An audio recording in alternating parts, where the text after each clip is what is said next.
10 times black pastors got exposed by ex-wives and lovers. They preached holiness from the pulpit, but behind closed doors, their secrets were too scandalous to hide. These weren't tabloid rumors or anonymous whispers. They were exposed by their own wives, mistresses, and lovers, often with receipts in hand. From live church confrontations to explosive lawsuits and secret love children, these stories will leave you questioning everything you thought you knew about spiritual leaders. You won't believe how far some of them went to cover their tracks. Watch until the end because number 1 is absolutely jaw-dropping. Like, comment, and subscribe to Legends of Black Excellence for more shocking truths revealed. Jamal Bryant. Pastor Jamal Harrison Bryant has long been a commanding figure in the black church community, known for his eloquence, activism, and influence in both spiritual and political circles. But beyond the pulpit, his personal life has drawn as much attention as his sermons, largely due to a string of controversies involving infidelity, paternity allegations, and public scrutiny from former partners. Born in 1971 in Baltimore, Maryland, Jamal Bryant is the son of Bishop John Richard Bryant and Reverend Cecilia Bryant, a legacy that deeply shaped his theological journey. He earned his undergraduate degree from Morehouse College and later completed a Master of Divinity from Duke University. Eventually, he rose to national prominence as the founding pastor of Empowerment Temple AME Church in Baltimore, which under his leadership grew to thousands of members. Bryant's early image as a young progressive preacher made him a favorite among millennials and activists. His bold voice in the Black Lives Matter movement and his brief foray into politics, including announcing a 2007 run for Congress, positioned him as both a spiritual leader and community advocate. However, his personal decisions repeatedly undercut his public influence. His marriage to Giselle Bryant, a reality star from the Real Housewives of Potomac, became one of his most public chapters. The two married in 2002 and had 3 daughters.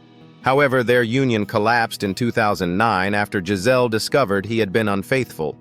Despite a widely publicized attempt to rekindle their relationship around 2019, largely featured on the reality show, the reunion was short-lived, leading fans to speculate it was orchestrated for television.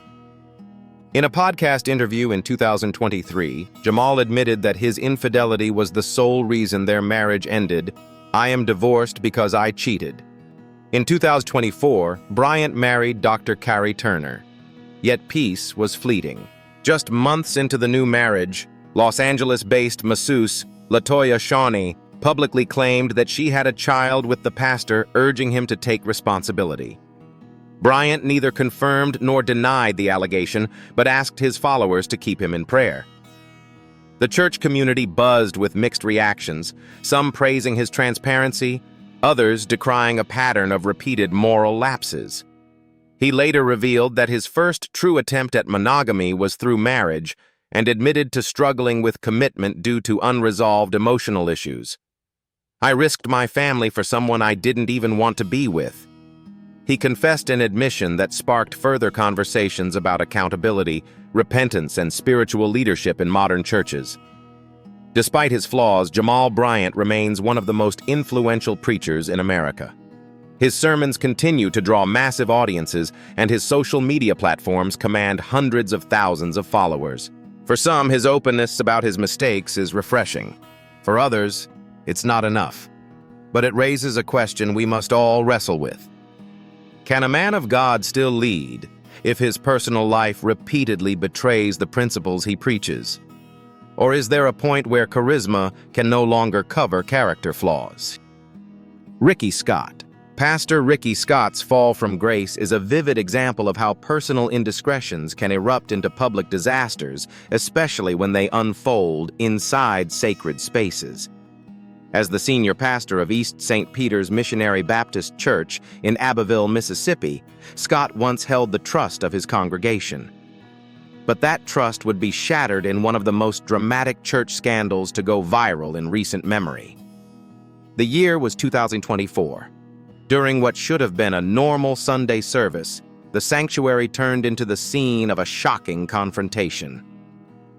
A woman named Yolanda Beavers stormed into the church, interrupting Pastor Scott mid-service, and publicly declared that she had been romantically involved with him. The scandal didn't stop with her words. Beavers physically confronted Scott's wife in front of the stunned congregation. A struggle ensued, caught on camera, and widely shared across social media platforms, igniting furious debates within and outside the church community. What made the situation even more explosive was the revelation that Yolanda wasn't the only woman allegedly involved with the pastor. Reports soon emerged suggesting Scott had maintained relationships with multiple women, some of whom were active members of the congregation. For a man who stood weakly behind the pulpit, preaching morality and family values, these allegations painted a drastically different picture of his private behavior. Yet despite the embarrassing outburst and emotional damage, Scott's wife shocked many by standing beside him on the pulpit after the altercation. She encouraged the church to support their pastor, reminding them that all have fallen short of the glory of God. Some members applauded, visibly moved by her loyalty and spiritual grace, but not everyone was convinced. Behind the scenes, the church's deacon board met to discuss the scandal. After internal deliberations, they unanimously decided to terminate Pastor Scott's role. Days later, footage surfaced of the police escorting him out of the church premises. In a defiant moment caught on video, he repeated, "I have not done nothing. I am the pastor. I'm the pastor of the church," still denying any wrongdoing. Following his removal, Ricky Scott shifted his identity on social media, changing his professional title from pastor to digital creator. While he has not directly addressed the full scope of the allegations, he has continued to post cryptic Bible verses and quotes online, seemingly comparing his downfall to biblical trials. Meanwhile, Yolanda Beavers later gave interviews, stating she did not intend to disrupt the church, but wanted to confront a pattern of dishonesty. She even claimed to be pregnant, although later clarified the child was not his. The entire debacle left many church members divided, with some walking away disillusioned and others praying for restoration. The case became a sobering reminder of how blurred the lines can become between spiritual leadership and human frailty. Do you believe a pastor can return to ministry after such a public scandal, or should moral failures disqualify spiritual leaders permanently? Let us know your thoughts below. Lovey Elias. Pastor Lovey Elias, also known as Lovey Longomba. Elias had crafted an image that was nearly untouchable. A former Kenyan pop star turned American spiritual leader, he built the Revelation Church of Jesus Christ in Los Angeles into a thriving congregation of over 1,000 members. Charismatic, stylish, and digitally savvy, Lovey became a spiritual advisor to celebrities, artists, and influencers, streaming sermons to tens of thousands online. But in early 2025, his reputation came crashing down, not through tabloid gossip, but through a series of blistering accusations made by women who had once trusted him intimately. 3 women, Gigi Rodriguez, Sabrina Schuyler, and a third woman identified only as Ashley, took to social media to share their personal stories. Their testimonies, posted in separate but equally explosive videos, accused Elias of emotional manipulation, financial exploitation, and sexual misconduct. Gigi claimed she had been in a relationship with Lovey for 3 years, during which he led her to believe they would eventually marry. All the while, he allegedly juggled multiple secret relationships. The fallout extended beyond the pulpit. Church members and online followers began questioning the long-standing absence of Lovey's wife, Maggie Elias, from church affairs. Once considered a private matter, her silence now became a red flag. In response to the mounting pressure, Maggie broke her silence and revealed she had endured emotional intimidation, manipulation, and spiritual gaslighting for years. She said that church leaders were made aware of the situation, but told her to be patient and protect the church's image. More disturbing were leaked voice notes and testimonies from ex-members who supported the women's claims. These included bank records, screenshots, and conversations suggesting that Lovey used his influence and authority to gain control over vulnerable individuals emotionally, spiritually, and financially. Despite the controversy, Lovey did not issue an immediate public apology. Instead, he made a vague acknowledgement during a live stream saying, "I know I have fallen short of the standard I hold myself to, and for that I am truly sorry." Critics called the statement non-committal, while supporters argued it showed humility. Regardless, the damage was done. Attendance reportedly dipped, and former followers launched online campaigns demanding accountability. This scandal sparked larger conversations about the power imbalance between pastors and congregants, especially in megachurch culture where charisma often overshadows scrutiny. Can a man of God operate unchecked in the digital age, or will the truth always surface, especially when it's shared with receipts? How should spiritual communities respond when multiple victims come forward? Should they rally behind the leader or believe the lived experiences of the vulnerable? And if you thought this story was explosive, wait until you hear about the next pastor. His betrayal didn't just destroy a ministry, it ended in a courtroom and a prison sentence. Who was this man, and how did his downfall shake an entire state? Stay tuned. Terry Hornbuckle. Pastor Terry Hornbuckle was once seen as a model of success in ministry. A charismatic leader, a scholar with multiple degrees, and the founder of one of Texas's fastest-growing congregations. But behind the sermons and the multi-million-dollar church building lay a dark secret that would eventually land him behind bars and label him a sexually violent predator in the eyes of the law. Hornbuckle began his religious journey in 1986 when he founded Victory Temple Bible Church in Arlington, Texas. The congregation started small with just 15 members. Over time, his passionate preaching and community outreach efforts attracted thousands. By 1999, the church had grown so rapidly that it was renamed Agape Christian Fellowship and moved into a lavish $3 million facility, a symbol of how far they had come under his leadership. Hornbuckle, who held a bachelor's degree in pre-law from the University of Texas and studied at Oral Roberts University, cultivated the image of a refined and educated shepherd of the people. However, in 2005, that image was permanently shattered. That year, 3 women, including 2 former church members, came forward with chilling allegations. They claimed that Hornbuckle had drugged and sexually assaulted them. One of the victims tested positive for a powerful sedative that causes drowsiness and memory loss. All 3 recounted eerily similar stories. He had used his influence, wealth, and spiritual authority to manipulate, coerce, and ultimately violate them. The ensuing trial was intense. Prosecutors argued that Hornbuckle used his position as a trusted religious figure to gain access to vulnerable women and silence them through intimidation. The defense tried to paint the accusations as conspiratorial, but the jury wasn't convinced. After 34 hours of deliberation, Pastor Hornbuckle was found guilty in August 2006 on 3 counts of rape and sentenced to 15 years in prison. Even after serving his sentence, Hornbuckle was not released to resume normal life. Instead, due to the severity of his crimes and his psychological profile, the court deemed him a sexually violent predator, which required him to be committed to a psychiatric facility for continued supervision. This rare designation underscored the level of threat he was believed to pose to society. The scandal sent shockwaves through the religious community, not just in Texas, but nationwide. How could someone so educated, respected, and beloved betray his flock so horrifically? How many more victims had remained silent? Hornbuckle's fall was more than a personal disgrace. It shattered the faith of many who had believed in him. His church was left leaderless, his reputation in ruins, and his legacy forever tainted by the pain he inflicted.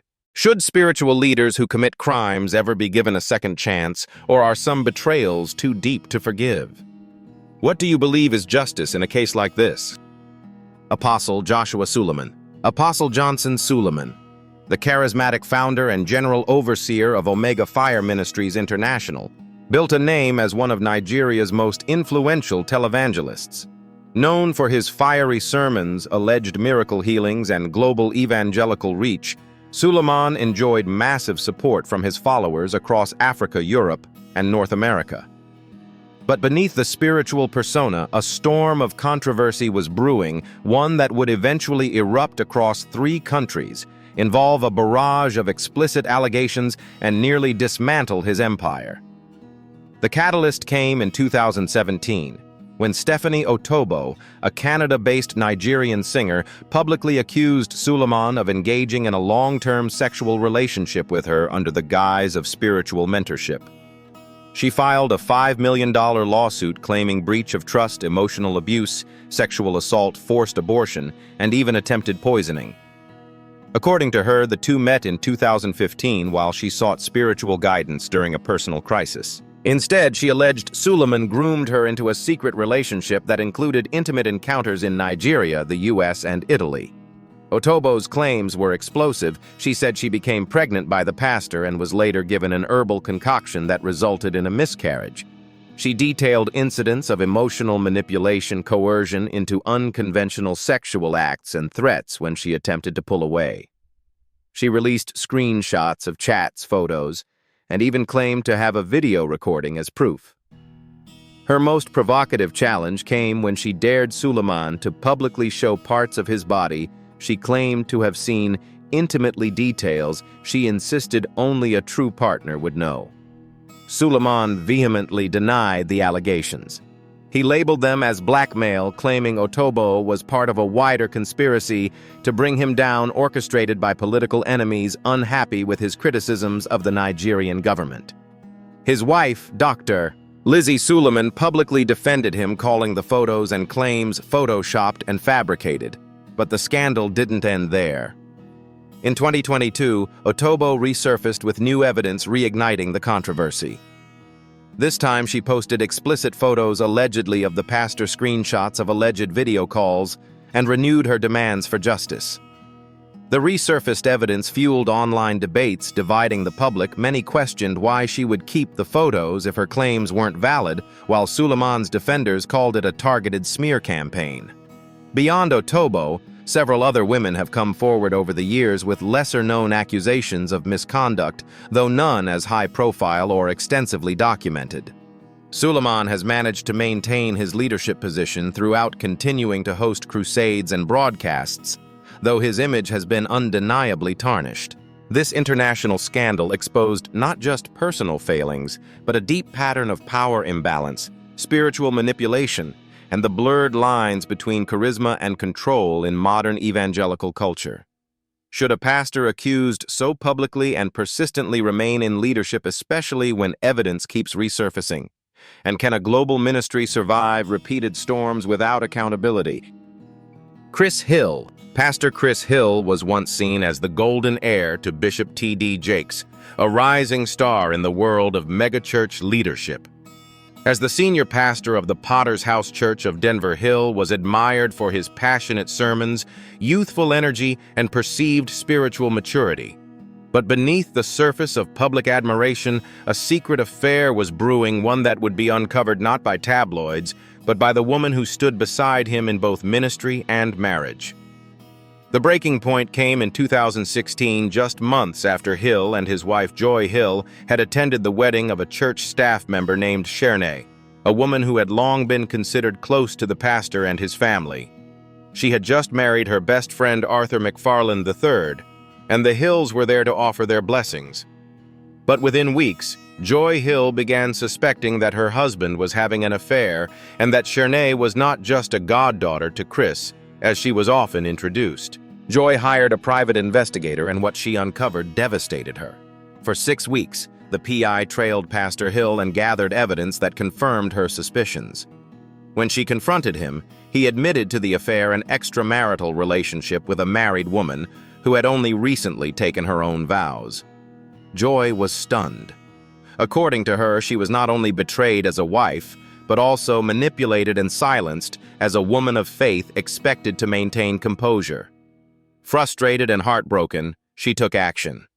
Joy sent text messages to church leaders and members detailing the affair and explaining that Pastor Hill had called the police on her during their confrontation. FYI, she wrote, "Pastor called the police on me tonight because I yelled at him. I was upset because he won't stop having an affair with Shernay, and I can't live like this anymore." The messages triggered a firestorm. Church members were shocked, divided between those who felt betrayed and those who urged forgiveness. Within days, Chris Hill resigned from his pastoral position, citing personal and spiritual restoration. Yet the story didn't end there.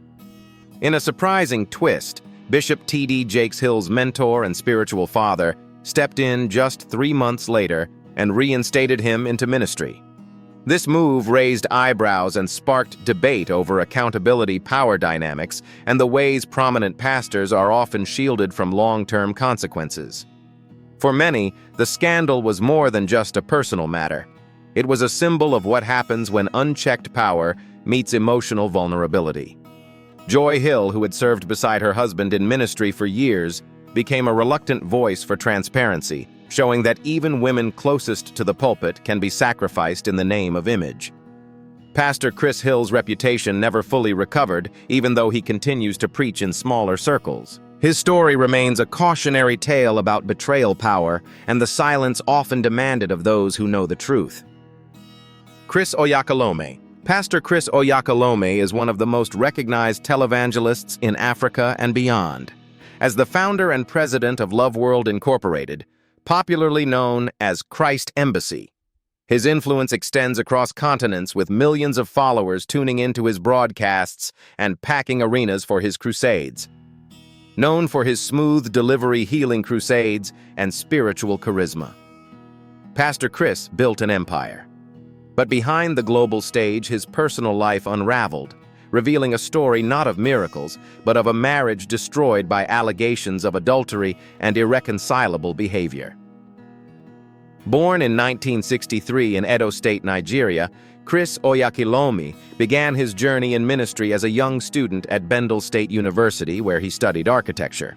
There he founded Youth for Christ, which later evolved into the Christ Embassy movement. Under his leadership, the ministry expanded rapidly, boasting television channels, publishing arms, music labels, and a vast international network of churches.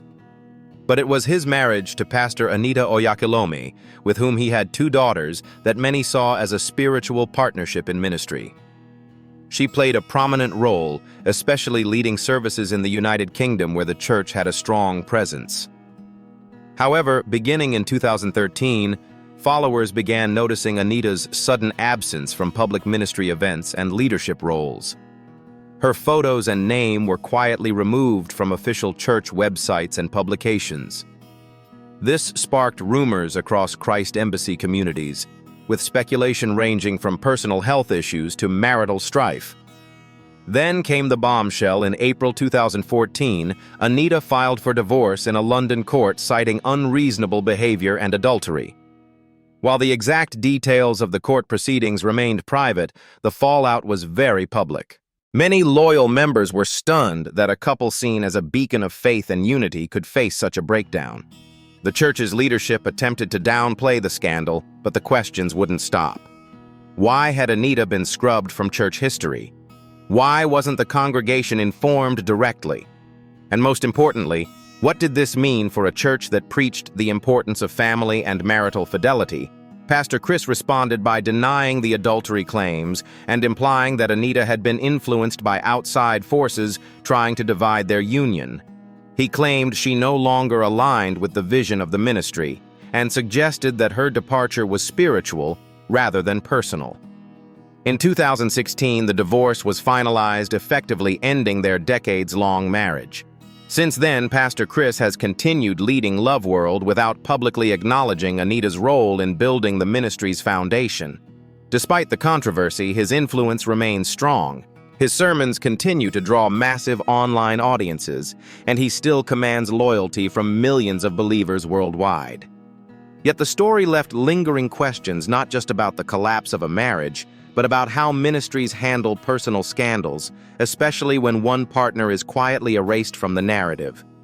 Can a global religious movement preach truth and healing while covering up the personal pain of its leaders? And does silence in the face of scandal serve to protect the church or simply shield its most powerful figures?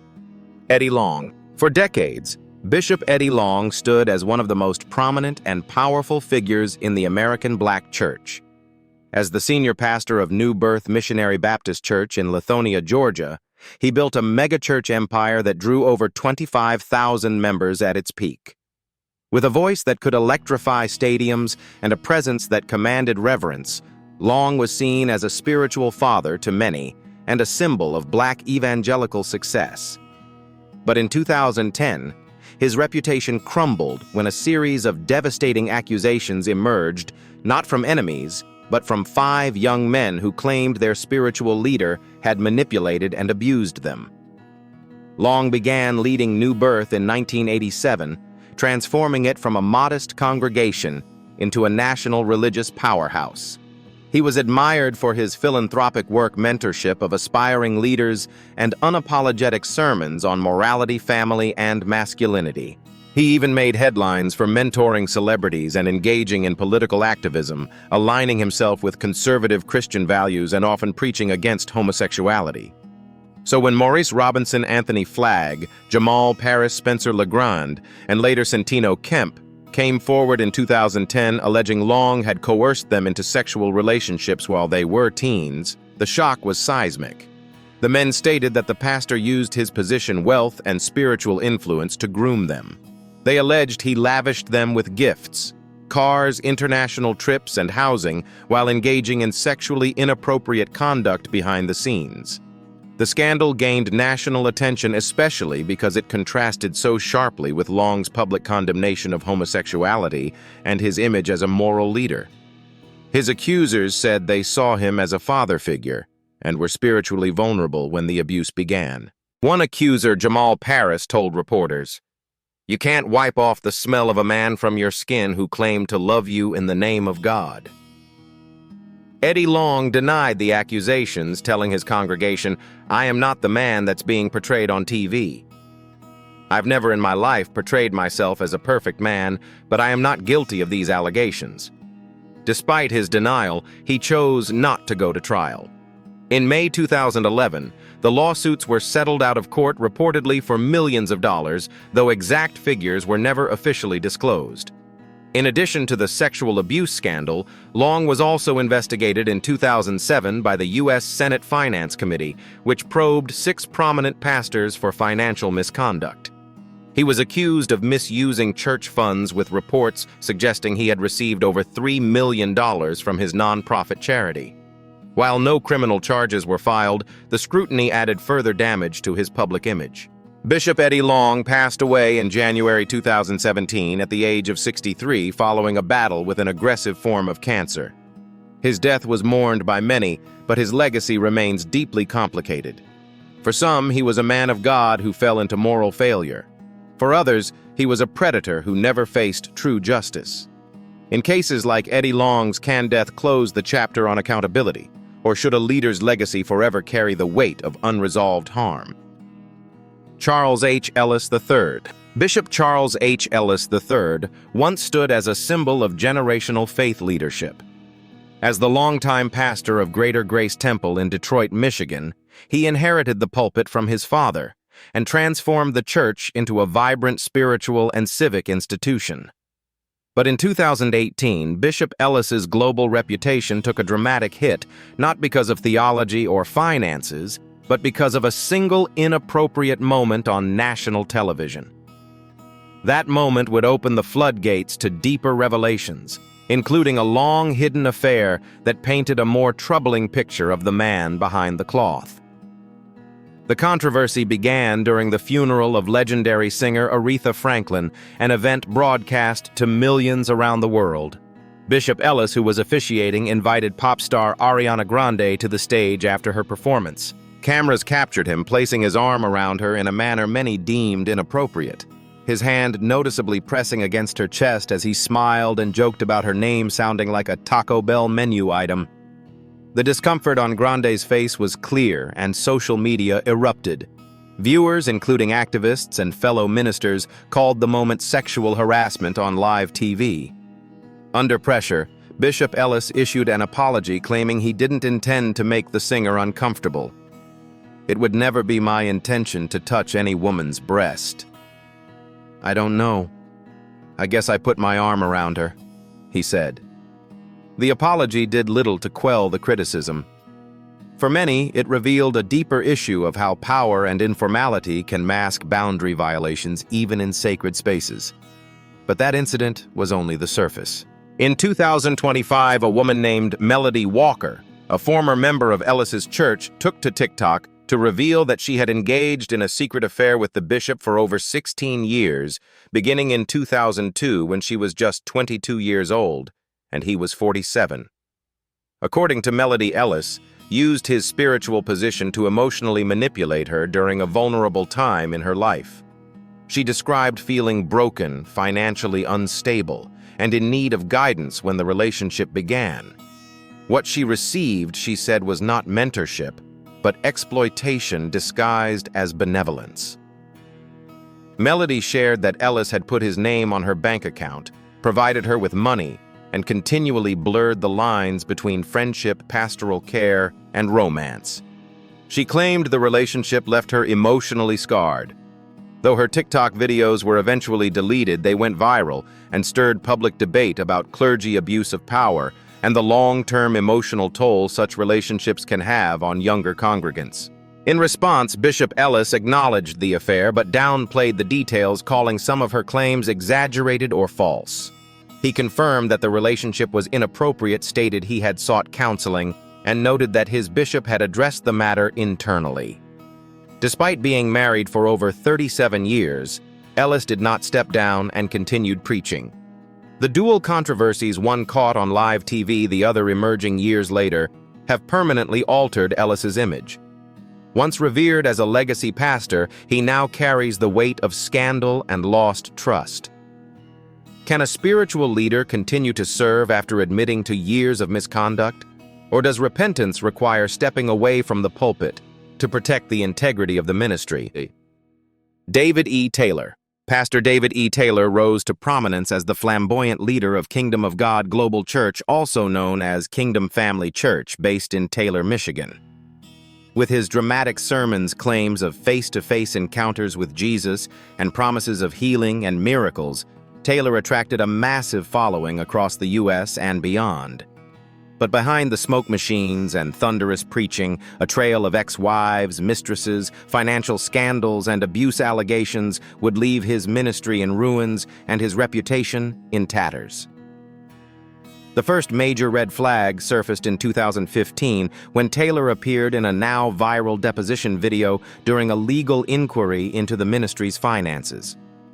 Struggling to explain church expenses, Taylor was grilled about the use of church funds on items such as Louis Vuitton clothing, luxury vehicles, private jets, and a sprawling estate. When asked about a lavish $8 million residence, he claimed the church was buying. He stammered, "Well, not own. We're in the process of buying that." The video, meant for court records, quickly became a symbol of hypocrisy as a man claiming to represent God's kingdom struggled to justify extravagant purchases with donors' money.